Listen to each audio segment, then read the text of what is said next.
حضور سوال تو میرے پاس 2-3 ہیں، لیکن ابھی میں ایک ہی پوچھوں گا اگر حضور مزید اجازت دیں تو۔ حضور مہربانی فرما کر اس مضمون پر مزید روشنی ڈالیں، نیز جیسا کہ اسلام کی تعلیم کے مطابق۔ کس مضمون پہ بات ہی نہیں آپ نے کی، کس مضمون پہ روشنی ڈالوں؟ مندرجہ ذیل۔ اچھا ٹھیک ہے۔ نیز جیسا کہ اسلام کی تعلیم کے مطابق حضرت آدم علیہ السلام سے پہلے انسان زمین پر موجود تھے، لہذا وہ کوئی زبان تو بولتے ہوں گے، تو کیا ہم اس سے یہ نتیجہ نکال سکتے ہیں کہ اس کام کے لیے وحی اور الہام حضرت آدم علیہ السلام سے پہلے جاری تھا؟ حضور نے اس سے پیشتر فرمایا ہے کہ بعض اسکالرز کی رائے کے برعکس، جن کا خیال تھا کہ انسان نے بولنا اور زبان کا علم تدریجاً سیکھا ہے، حضرت مسیح موعود علیہ السلام نے قرآن کریم کی تعلیم کی روشنی میں فرمایا کہ انسان نے زبان یعنی لینگویج اللہ تعالیٰ کی وحی اور الہام کے ذریعے سے سیکھی۔ ٹھیک ہے، اس پہ آپ کو الجھن کیا ہے؟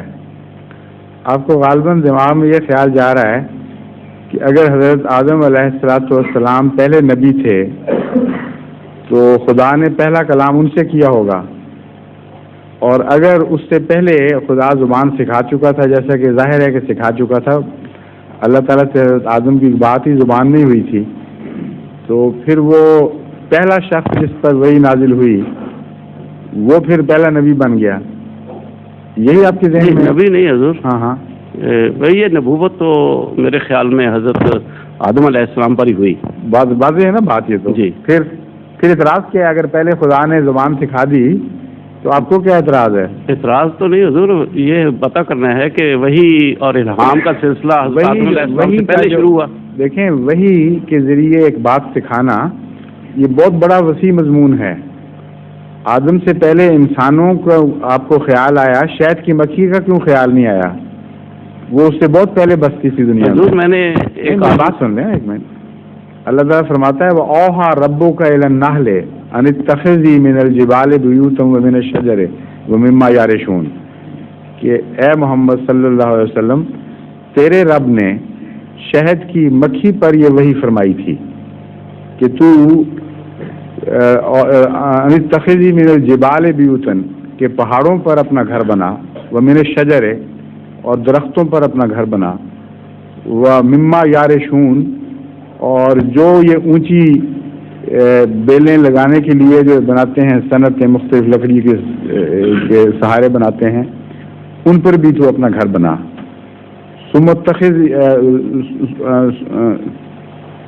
ثم کلی من کل الثمرات فاسلکی سبل ربک ذللا، پھر ہر قسم کے پھلوں میں سے کچھ کھا، اور اس کے بعد شہد کا ذکر آ جاتا ہے مضمون۔ اب یہ کتنی تفصیلی وحی نازل ہوئی ہے شہد کی مکھی پر، جو انسان کی پیدائش سے بہت پہلے سے بنی ہوئی ہے اور یہ کام کر رہی تھی۔ تو اللہ تعالیٰ کی وحی کو تو کوئی محدود نہیں کر سکتا، اس کی شکلیں مختلف ہیں وحی کی۔ بعض وحی کی شکلیں القاء کے ذریعے ہوتی ہیں، بعض فطرت میں وحی کھود دیتی ہے نقش، اور وہ انسان کو پتہ، اس چیز کو پتہ نہیں لگتا کہ مجھے خدا نے کوئی خاص چیز دی ہے واضح طور پر، لیکن فطرت میں لکھا جاتا ہے وہ۔ تو اس کا جو پیغام ہے شہد کی مکھی کا، یہ اس کے جینیٹک سیلز میں لکھا ہوا ہے، اور اتنا گہرا لکھا گیا ہے، مستقل تفصیلی چارٹ اس کو ملا ہوا ہے کہ اس سے ہو نہیں سکتی ہے۔ تو خدا تعالیٰ نے جب زبان سکھائی تو اس کے لیے بھی یہ ضروری نہیں ہے کہ ایک شخص کو بلا کر اس کو زبان سکھائی گئی ہو اور اس کو کہو باقیوں کو سکھاؤ، بلکہ خدا کے فرشتوں نے، خدا تعالیٰ کے تصرف کے تابع انسان کو اس مضمون کی طرف مائل کرنا شروع کیا، ایک سے زیادہ انسانوں کو شروع کیا ہوگا، اور رفتہ رفتہ اللہ کی ہدایت کے تابع یہ زبان پھیلی۔ یہ مراد ہے،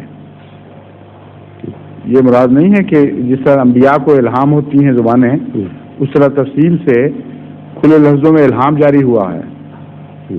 بعض کلمات خوابوں کے ذریعے دکھائے جا سکتے ہیں، ہو سکتا ہے ابتدائی انسانوں کو خواب میں خدا تعالیٰ نے بولنا سکھا دیا ہو، چند کلمات جاری ہوئے، پھر اس کے بعد باقی زبان جو ہے وہ رفتہ رفتہ خدا کی ہدایت کے مطابق ترقی کرنا شروع کر دی. حضور یہ سوال بنانے کے وقت میں نے مزید علماء سے بھی مشورہ لیا تھا، تو یہ شہد کی مکھی کا بھی مسئلہ آیا تھا.